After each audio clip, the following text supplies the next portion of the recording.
नमस्ते दोस्तों, मैं हूं आपकी दोस्त और आप सुन रहे हैं हिंदी ऑडियो बुक समरी मेरे यानी आरजे रोशनी के साथ।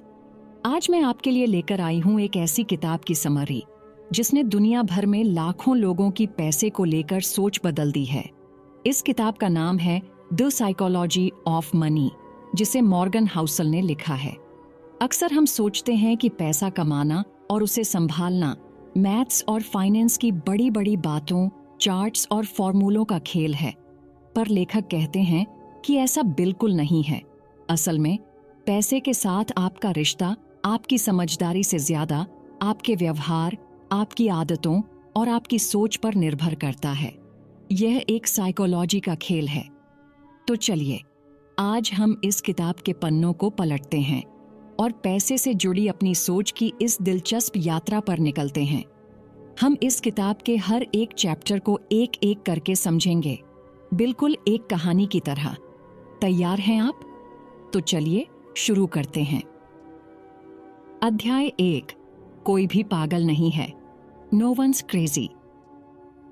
दोस्तों, सोचिए कि आपने किसी को कोई ऐसा फैसला लेते देखा जो पैसे के मामले में आपको बिल्कुल बेवकूफी भरा लगा, जैसे किसी ने अपनी सारी जमा पूंजी लॉटरी टिकट पर खर्च कर दी। आपको लगेगा कि यह आदमी पागल है, पर लेखक कहते हैं कोई भी पागल नहीं है। हर इंसान पैसे से जुड़े फैसले अपने निजी अनुभवों के आधार पर लेता है। जिस इंसान ने कभी गरीबी नहीं देखी, उसे शायद यह समझ नहीं आएगा कि एक गरीब इंसान लॉटरी के टिकट में अपनी आखिरी उम्मीद क्यों देखता है। जिसने कभी शेयर बाजार में पैसा नहीं गंवाया, उसे शायद यह समझ न आए कि कोई क्यों अपना सारा पैसा बैंक के सेविंग्स अकाउंट में रखना ज्यादा सुरक्षित समझता है, भले ही उसमें रिटर्न बहुत कम हो। हम सब दुनिया को एक अलग नजरिए से देखते हैं। हमारी परवरिश, हमारा माहौल, हम किस दशक में पैदा हुए, ये सब मिलकर हमारी सोच बनाते हैं। इसलिए जो फैसला आपके लिए सही है, हो सकता है वो किसी और के लिए गलत हो, और जो किसी और के लिए सही है वो आपके लिए गलत हो। तो इस चैप्टर से हमें पहली सीख यह मिलती है कि हमें दूसरों के वित्तीय फैसलों को जज नहीं करना चाहिए।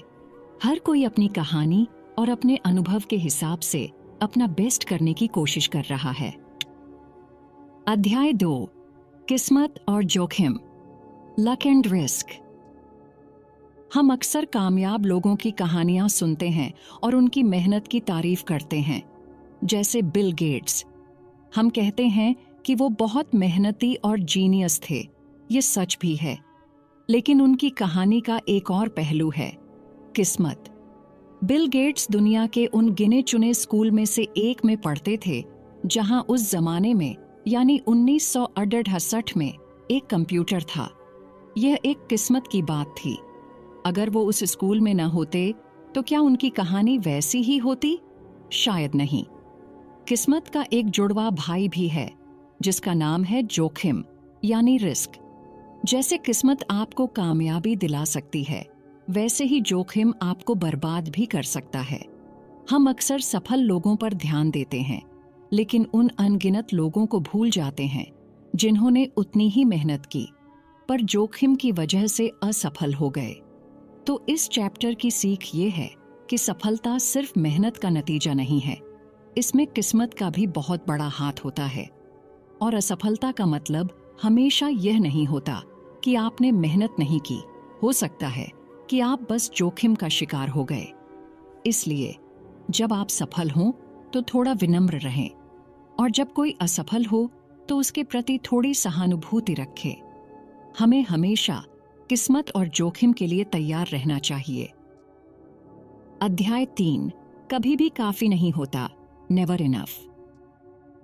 यह कहानी है रजत गुप्ता की। वो कोलकाता की एक साधारण सी झुग्गी से निकलकर अमेरिका की सबसे बड़ी कंपनियों में से एक मैकिन्से एंड कंपनी के सीईओ बने। उनके पास वो सब कुछ था जिसका कोई सपना देख सकता है, करोड़ों की दौलत, इज्जत, पावर। 2008 तक उनकी नेटवर्थ करीब $100 मिलियन थी, लेकिन फिर भी उन्हें और चाहिए था। वो एक अरबपति बनना चाहते थे, और इसी और की चाहत में उन्होंने कुछ गलत फैसले लिए, इनसाइडर ट्रेडिंग की और जेल पहुंच गए। उनकी सारी इज्जत और दौलत मिट्टी में मिल गई। ये कहानी हमें सिखाती है कि जब आपके पास और पाने की कोई सीमा नहीं होती तो आप ऐसी बेवकूफ़ी भरी हरकतें कर बैठते हैं जिसका आपको बाद में पछतावा होता है। सबसे मुश्किल वित्तीय कौशल है अपने लालच के गोल पोस्ट को बढ़ने से रोकना। सोशल मीडिया पर दूसरों की जिंदगी देखकर हमें लगता है कि हमारे पास जो है वो कम है। कोई आपसे ज्यादा अमीर हमेशा रहेगा। अगर आप हमेशा दूसरों से अपनी तुलना करते रहेंगे तो आप यह रेस कभी नहीं जीत पाएंगे। इसलिए यह जानना बहुत जरूरी है कि आपके लिए कितना काफी है। जब आप यह जान जाते हैं तभी आप उस पागलपन की दौड़ से बाहर निकल पाते हैं और असली खुशी महसूस कर सकते हैं। अध्याय 4, उलझा देने वाला कंपाउंडिंग, कन्फाउंडिंग कंपाउंडिंग। अगर मैं आपसे पूछूं कि वॉरेन बफेट इतने अमीर कैसे बने, तो शायद आप कहेंगे कि वो एक महान निवेशक हैं। ये सच है, पर यह पूरा सच नहीं है। वॉरेन बफेट ने निवेश करना 10 साल की उम्र से शुरू कर दिया था। आज उनकी उम्र 90 साल से ज्यादा है। उनकी 90% से ज्यादा दौलत उनके 50वें जन्मदिन के बाद बनी है और 95% से ज्यादा दौलत उनके 65वें जन्मदिन के बाद। उनकी सफलता का असली राज सिर्फ अच्छा निवेशक होना नहीं है, बल्कि एक लंबे, बहुत लंबे समय तक अच्छा निवेशक बने रहना है। इसी को कहते हैं कंपाउंडिंग की ताकत। आपका पैसा समय के साथ खुद और पैसा बनाता है और फिर वो पैसा और पैसा बनाता है। यह शुरुआत में बहुत धीमा लगता है, लेकिन समय के साथ इसका असर जादू जैसा होता है। ज्यादातर लोग बड़े रिटर्न के पीछे भागते हैं, लेकिन कंपाउंडिंग का जादू बड़े रिटर्न से नहीं, बल्कि लंबे समय तक टिके रहने से आता है। आपको दुनिया का सबसे बेहतरीन निवेशक बनने की जरूरत नहीं है। आपको बस एक ठीक-ठाक निवेशक बनकर लंबे समय तक बाजार में टिके रहना है। समय ही आपका सबसे बड़ा दोस्त है। अध्याय 5, अमीर बनना बनाम अमीर बने रहना, getting wealthy versus staying wealthy. अमीर बनना और अमीर बने रहना, ये दो अलग अलग चीजें हैं। अमीर बनने के लिए आपको थोड़ा रिस्क लेना पड़ता है, आशावादी होना पड़ता है और बड़े मौके तलाशने पड़ते हैं। लेकिन अमीर बने रहने के लिए आपको इसका ठीक उलटा करना पड़ता है। आपको विनम्र होना पड़ता है और यह सोचना पड़ता है कि जो पैसा आपने कमाया है वो एक झटके में जा भी सकता है। अमीर बने रहने का एक ही मंत्र है, सर्वाइवल, यानी टिके रहना। आपको बाजार के उतार चढ़ाव में, आर्थिक मंदी में और अपनी गलतियों के बावजूद टिके रहना है। अगर आप गेम में बने रहेंगे तो कंपाउंडिंग अपना जादू दिखाएगा। लेखक कहते हैं कि अमीर बने रहने के लिए आपको 3 चीजों की जरूरत है। पहला, आपको आर्थिक रूप से अनब्रेकेबल यानी अटूट बनना होगा। इसका मतलब है कि कोई भी एक झटका आपको पूरी तरह से बर्बाद न कर सके। दूसरा, आपको योजना बनाते समय इस बात का ध्यान रखना होगा कि योजना हमेशा योजना के अनुसार काम नहीं करती। और तीसरा, आपको अपनी आजादी और समय को लेकर आशावादी होना होगा। तो सीख यह है कि पैसा कमाने से ज्यादा मुश्किल उसे बचा कर रखना है, और बचाने का सबसे अच्छा तरीका है सर्वाइवल पर ध्यान देना। अध्याय 6, tells you win, tells you win. क्या आप जानते हैं कि वॉल्ट डिज्नी ने अपनी पहली एनिमेशन कंपनी शुरू करने से पहले लगभग 400 फिल्मों पर काम किया था, जो ज्यादातर असफल रहीं? लेकिन फिर 1937 में उन्होंने एक फिल्म बनाई, snow white and the 7 dwarfs. उस एक फिल्म ने इतनी कमाई की कि उनकी पिछली सारी असफलताओं को ढक दिया और डिज्नी स्टूडियो की नींव रखी। निवेश की दुनिया में भी ऐसा ही होता है। इसे टेल इवेंट कहते हैं, यानी आपके ज्यादातर निवेश शायद औसत रिटर्न देंगे या असफल भी हो जाएंगे, लेकिन कुछ गिने चुने निवेश इतना जबरदस्त रिटर्न देंगे कि वो आपकी सारी गलतियों की भरपाई कर देंगे। वेंचर कैपिटलिस्ट इसी सिद्धांत पर काम करते हैं। वो 100 कंपनियों में पैसा लगाते हैं, यह जानते हुए कि शायद 80 कंपनियां डूब जाएंगी, 10-15 कुछ खास नहीं कर पाएंगी, लेकिन 1 या 2 कंपनियां इतनी बड़ी बन जाएंगी कि वो सारे नुकसान की भरपाई करके भी उन्हें माला माल कर देंगी। इसका मतलब यह है कि जब आप निवेश करते हैं तो यह सोचना ठीक है कि आपके कुछ फैसले गलत हो सकते हैं। आपको हर बार सही होने की जरूरत नहीं है। आपको बस यह सुनिश्चित करना है कि जब आप सही हों तो आप बड़ा मुनाफा कमाएं। 1 या 2 बड़ी सफलताएं आपके जीवन को बदल सकती हैं। अध्याय 7, आजादी, फ्रीडम। आप पैसे से क्या खरीदना चाहते हैं? एक बड़ा घर? एक महंगी गाड़ी? लेखक कहते हैं कि पैसे से खरीदी जा सकने वाली सबसे कीमती चीज है आजादी। आजादी का मतलब है अपने समय पर अपना कंट्रोल होना। सुबह उठकर यह फैसला कर पाना कि आज आप क्या करना चाहते हैं, किसके साथ करना चाहते हैं और कब तक करना चाहते हैं। यह असली दौलत है। एक स्टडी में पाया गया कि जो लोग महसूस करते हैं कि उनका अपनी जिंदगी पर कंट्रोल है, वो उन लोगों से ज्यादा खुश रहते हैं जिनकी सैलरी ज्यादा है पर उन्हें लगता है कि उनका अपने समय पर कोई कंट्रोल नहीं है। जब आपके पास थोड़ी बचत होती है तो आप बीमार होने पर कुछ दिन की छुट्टी ले सकते हैं बिना इस चिंता के कि घर का किराया कैसे जाएगा। जब आपके पास और ज्यादा बचत होती है तो आप वो नौकरी छोड़ सकते हैं जो आपको पसंद नहीं और एक बेहतर मौके का इंतजार कर सकते हैं। और जब आपके पास बहुत पैसा होता है तो आप अपनी मर्जी से रिटायर हो सकते हैं। पैसे का असली मकसद आपको चीजें खरीद कर देना नहीं, बल्कि आपको विकल्प और कंट्रोल देना है। और अपनी जिंदगी पर कंट्रोल होना ही खुशी का सबसे बड़ा स्रोत है। अध्याय 8, man in the car paradox, man in the car paradox. जब आप सड़क पर एक बहुत महंगी शानदार फरारी गाड़ी देखते हैं तो आपके मन में क्या आता है? आप सोचते हैं, वाह क्या गाड़ी है, काश मेरे पास भी ऐसी गाड़ी होती। अगर मेरे पास यह गाड़ी होती तो लोग मुझे कितना कूल और सफल समझते। आप गाड़ी की तारीफ करते हैं, गाड़ी चलाने वाले की नहीं। आप उस ड्राइवर के बारे में 1 सेकंड के लिए भी नहीं सोचते। आप बस उस गाड़ी को अपनी जिंदगी में इमेजिन करने लगते हैं। यही man in the car paradox है। हमें लगता है कि महंगी चीजें खरीदकर हम लोगों से इज्जत और तारीफ पाएंगे, लेकिन असल में लोग उन चीजों की तारीफ करते हैं, हमारी नहीं। वो उन चीजों को देखकर अपने लिए वैसी ही चीजें पाने का सपना देखते हैं। तो अगली बार जब आप कोई महंगी चीज सिर्फ इसलिए खरीदने की सोचें ताकि लोग आपको पसंद करें, तो याद रखिएगा कि लोग शायद आपको नोटिस भी नहीं करेंगे। वो सिर्फ आपकी चीज को नोटिस करेंगे।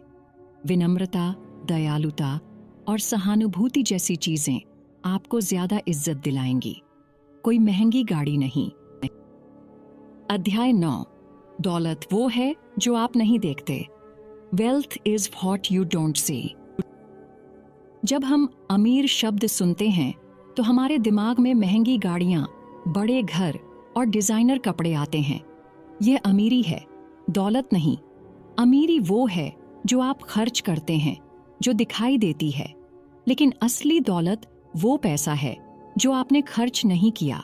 दौलत वो है जो आपके बैंक अकाउंट में, आपके निवेश में पड़ी है।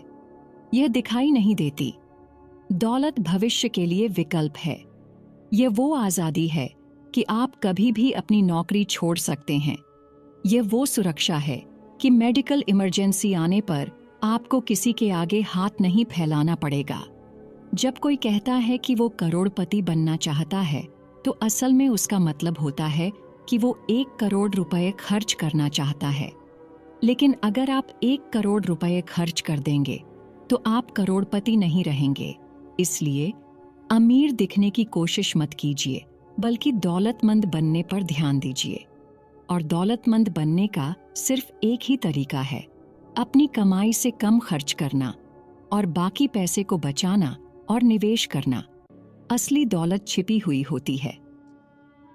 अध्याय 10, पैसा बचाइए, सेव मनी। दौलत बनाने के लिए आपको बहुत ज्यादा कमाने की जरूरत नहीं है, लेकिन आपको बहुत ज्यादा बचाने की जरूरत जरूर है। आपकी बचत दर, यानी आप अपनी कमाई का कितना प्रतिशत बचाते हैं, आपकी कमाई या आपके निवेश के रिटर्न से ज्यादा महत्वपूर्ण है। सोचिए, अगर आपका पड़ोसी आपसे 2 गुनी सैलरी कमाता है, लेकिन वो अपनी सारी कमाई खर्च कर देता है और आप अपनी आधी कमाई बचा लेते हैं, तो लंबे समय में आप उससे ज्यादा दौलतमंद बनेंगे। बचत करना आपकी कमाई और आपके अहंकार के बीच का अंतर है। जब आप अपनी कमाई को बढ़ाते हैं, तो अक्सर लोग अपने खर्चे भी बढ़ा देते हैं। नई गाड़ी, बड़ा घर, महंगी छुट्टियां। लेकिन अगर आप अपनी जीवन शैली को अपनी बढ़ी हुई कमाई के साथ नहीं बढ़ाते, तो आप बचत कर पाते हैं। बचत करने के लिए आपको किसी खास वजह की जरूरत नहीं है। आपको यह सोचने की जरूरत नहीं है कि मैं घर खरीदने के लिए या गाड़ी खरीदने के लिए बचत कर रहा हूं। आप बस बचत कीजिए, क्योंकि भविष्य अनिश्चित है। भविष्य में ऐसे खर्चे आ सकते हैं जिनके बारे में आपने आज सोचा भी नहीं है। बचत आपको उन अनिश्चितताओं से बचाती है। अध्याय 11, उचित होना तर्कसंगत होने से बेहतर है। Reasonable, rational. फाइनेंस की दुनिया में लोग तर्कसंगत यानी रैशनल होने पर बहुत जोर देते हैं। वो आपको बताएंगे कि आपको अपने पैसे को ऐसे निवेश करना चाहिए जिससे आपको सबसे ज्यादा रिटर्न मिले, चाहे वो कितना भी मुश्किल क्यों ना हो। लेकिन लेखक कहते हैं कि हमें तर्कसंगत नहीं, बल्कि उचित यानी रीजनेबल होना चाहिए। एक ऐसी निवेश रणनीति जो गणित के हिसाब से सबसे अच्छी हो, पर जिसे आप फॉलो न कर पाएं, वो बेकार है। उससे अच्छी वो रणनीति है जो शायद गणित के हिसाब से थोड़ी कम अच्छी हो, पर जिसे आप सालों साल आसानी से फॉलो कर सकें। जैसे कुछ लोग कहते हैं कि आपको अपना सारा पैसा सिर्फ इक्विटी में लगाना चाहिए, क्योंकि लंबे समय में वो सबसे ज्यादा रिटर्न देता है। यह तर्कसंगत हो सकता है, लेकिन जब बाजार 20-30% गिरेगा, तो क्या आप घबराकर अपना सारा पैसा निकाल तो नहीं लेंगे? इससे बेहतर एक उचित तरीका यह हो सकता है कि आप 60% इक्विटी और 40% बॉन्ड्स में लगाएं। शायद यह आपको अधिकतम रिटर्न न दे, लेकिन यह आपको रात में शांति से सोने देगा और आप बाजार के उतार चढ़ाव में घबराएंगे नहीं। जो रणनीति आपको टिके रहने में मदद करे, वही सबसे अच्छी रणनीति है। अध्याय 12, आश्चर्य, सरप्राइज। इतिहास हमें भविष्य के बारे में बहुत कुछ सिखाता है, लेकिन वो हमें सब कुछ नहीं बता सकता। इतिहास की सबसे बड़ी सीख यह है कि दुनिया हमेशा हमें आश्चर्यचकित करती है। आप इतिहास पढ़कर यह अंदाजा नहीं लगा सकते थे कि वर्ल्ड वॉर 1 होगा, या कि 9/11 का हमला होगा, या कि 2020 में एक महामारी पूरी दुनिया को बंद कर देगी। ये ऐसी घटनाएं थीं जिन्होंने पूरी दुनिया की अर्थव्यवस्था को बदल दिया और जिनके बारे में किसी ने सोचा भी नहीं था। जब हम निवेश के लिए योजना बनाते हैं, तो हम अक्सर पिछले रिटर्न को देखकर भविष्य का अंदाजा लगाते हैं, लेकिन भविष्य अतीत की कॉपी नहीं होता। सबसे बड़े जोखिम वो होते हैं जिनके बारे में किसी ने सोचा ही नहीं होता। इसलिए हमें हमेशा आश्चर्य के लिए तैयार रहना चाहिए। हमें यह मानकर चलना चाहिए कि कुछ न कुछ ऐसा जरूर होगा जिसकी हमने उम्मीद नहीं की थी, और इसीलिए हमें अपने फाइनेंशियल प्लान में थोड़ी सी फ्लेक्सिबिलिटी और सुरक्षा का मार्जिन रखना चाहिए। अध्याय 13, गलती की गुंजाइश, रूम फॉर एरर। जब आप कोई पुल बनाते हैं, तो आप उसे इतना मजबूत बनाते हैं कि वो अपनी क्षमता से 3 गुना ज्यादा वजन झेल सके। इसे कहते हैं मार्जिन ऑफ सेफ्टी या गलती की गुंजाइश। आप ऐसा इसलिए करते हैं क्योंकि आपको पता है कि चीजें गलत हो सकती हैं। पैसे के मामले में भी हमें यही करना चाहिए। हमें अपने निवेश और बचत में गलती की गुंजाइश रखनी चाहिए, आपको यह मानकर चलना चाहिए कि आपके अनुमान गलत हो सकते हैं। हो सकता है कि आपको भविष्य में उतना रिटर्न न मिले जितना आप सोच रहे हैं, या आपके खर्चे आपकी सोच से ज्यादा बढ़ जाएं। गलती की गुंजाइश रखने का सबसे अच्छा तरीका है कैश बचाना। जब आपके पास कैश होता है तो आपको बाजार गिरने पर घबराहट में अपने अच्छे निवेश बेचने नहीं पड़ते। आप उस बुरे वक्त को झेल जाते हैं। हमेशा जरूरत से ज्यादा आशावादी होना खतरनाक है। योजना बनाते समय थोड़ा निराशावादी बने, ताकि जब चीजें आपकी योजना के अनुसार न हों तो भी आप सुरक्षित रहें।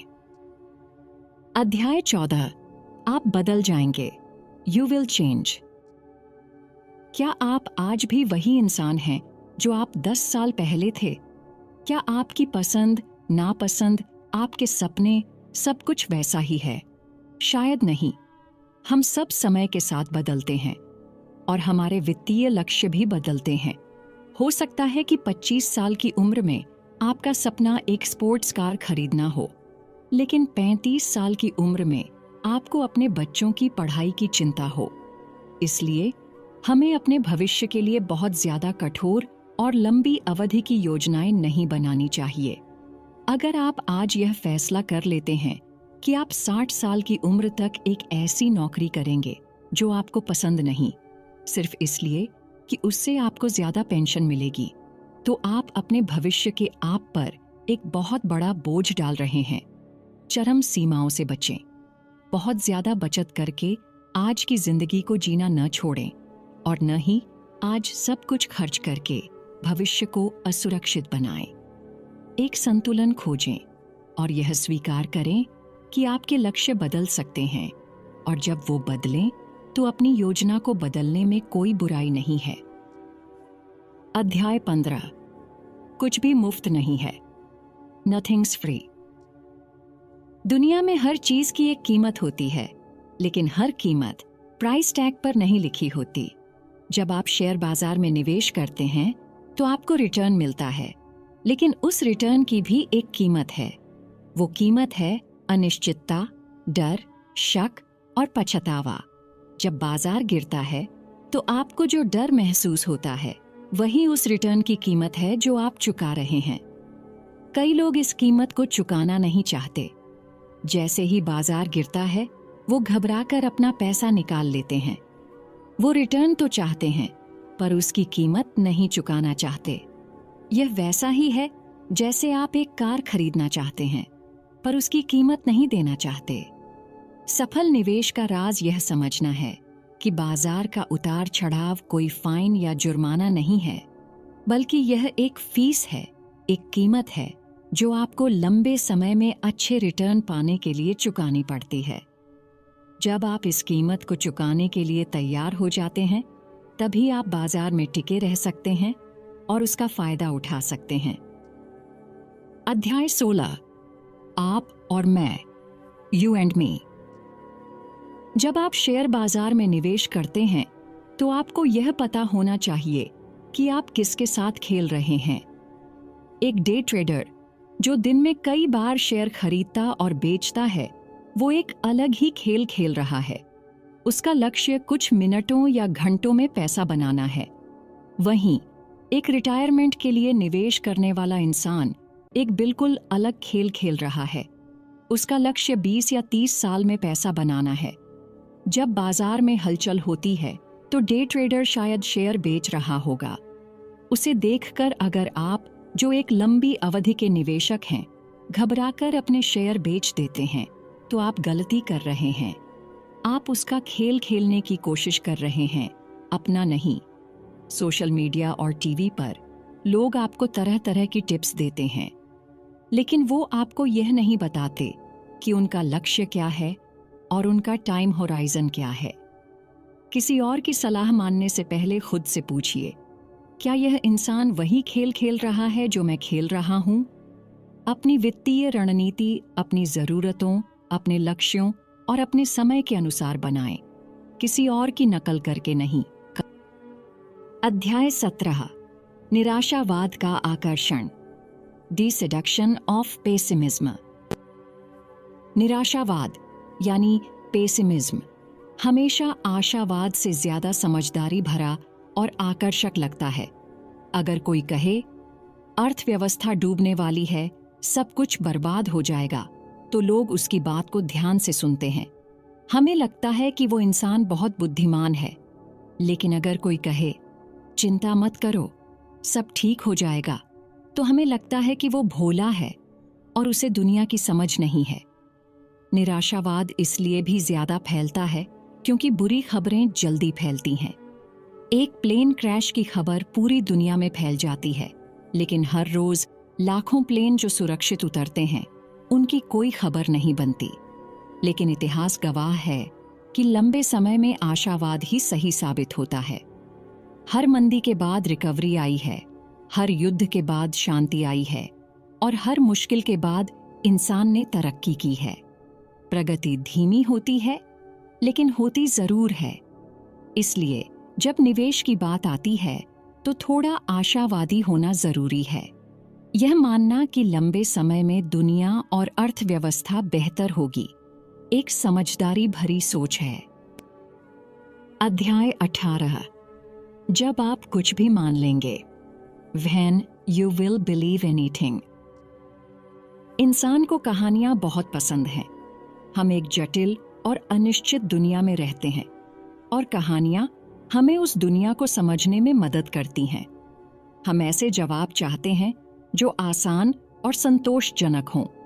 पैसे के मामले में भी हम ऐसी ही कहानियों पर विश्वास कर लेते हैं जो सुनने में अच्छी लगती हैं, भले ही वो सच न हो।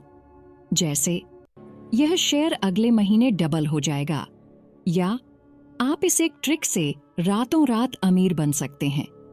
हम इन कहानियों पर इसलिए विश्वास करते हैं क्योंकि हम करना चाहते हैं। हम अनिश्चितता से बचना चाहते हैं। हम यह मानना चाहते हैं कि दुनिया का कोई आसान सा फार्मूला है जिसे हम समझ सकते हैं। लेकिन सच्चाई यह है कि पैसे और निवेश की दुनिया जटिल है। यहाँ कोई जादू की छड़ी नहीं है। आपको उन आकर्षक कहानियों से सावधान रहना चाहिए जो आपको जल्दी अमीर बनाने का वादा करती हैं। आपको इस बात पर ज्यादा ध्यान देना चाहिए कि क्या सच है और क्या टिकाऊ है, न कि इस बात पर कि क्या सुनने में अच्छा लगता है। अध्याय 19 और 20 सब कुछ एक साथ और लेखक की अपनी कहानी। तो दोस्तों, इन सभी अध्यायों के बाद आखिर में सार क्या है? लेखक इन सभी बातों को एक साथ लाते हैं और कुछ सरल नियम बताते हैं। पहला, विनम्र रहें। जानें कि दुनिया में किस्मत और जोखिम का बहुत बड़ा रोल है। दूसरा, अपने अहंकार को कम करें और अपनी बचत को बढ़ाएं। दौलत अमीर दिखने में नहीं, बल्कि बचत करने में है। तीसरा, धैर्य रखें। कंपाउंडिंग को अपना काम करने के लिए समय दें। चौथा, अपनी वित्तीय योजनाओं में गलती की गुंजाइश रखें। मानकर चलें कि चीजें गलत होंगी। पांचवां, पैसे का इस्तेमाल अपनी जिंदगी पर कंट्रोल पाने के लिए करें, क्योंकि यही असली खुशी देता है। अंत में लेखक अपनी खुद की वित्तीय कहानी बताते हैं। वो कहते हैं कि उनकी रणनीति बहुत ही सरल है। वो और उनकी पत्नी अपनी कमाई का एक बड़ा हिस्सा बचाते हैं। उन्होंने अपना घर खरीदने के लिए पूरा पैसा कैश में दिया ताकि उन पर कर्ज का कोई बोझ न रहे, और वो अपना सारा पैसा लो कॉस्ट इंडेक्स फंड्स में लगाकर भूल जाते हैं। वो बाजार को टाइम करने की या अगले बड़े शेयर को खोजने की कोशिश नहीं करते। वो बस एक सरल और उचित रणनीति पर टिके रहते हैं जिसे वो सालों साल फॉलो कर सकें। तो दोस्तों, यह थी द साइकोलॉजी ऑफ मनी की समरी। इस किताब की सबसे खूबसूरत बात यह है कि यह हमें बताती है कि आपको फाइनेंस का जीनियस होने की जरूरत नहीं है। आपको बस कुछ सरल सिद्धांतों को समझना है और अपने व्यवहार पर कंट्रोल रखना है। याद रखिए, पैसा आपकी जिंदगी का सिर्फ एक हिस्सा है। इसका इस्तेमाल अपनी जिंदगी को बेहतर बनाने, आजादी पाने और उन लोगों के साथ समय बिताने के लिए करें जिन्हें आप प्यार करते हैं। मुझे उम्मीद है कि इस ऑडियो बुक समरी से आपको पैसे को एक नए नजरिए से देखने में मदद मिली होगी। अगली बार तक के लिए खुश रहिए और समझदारी से अपने पैसे को मैनेज कीजिए। धन्यवाद।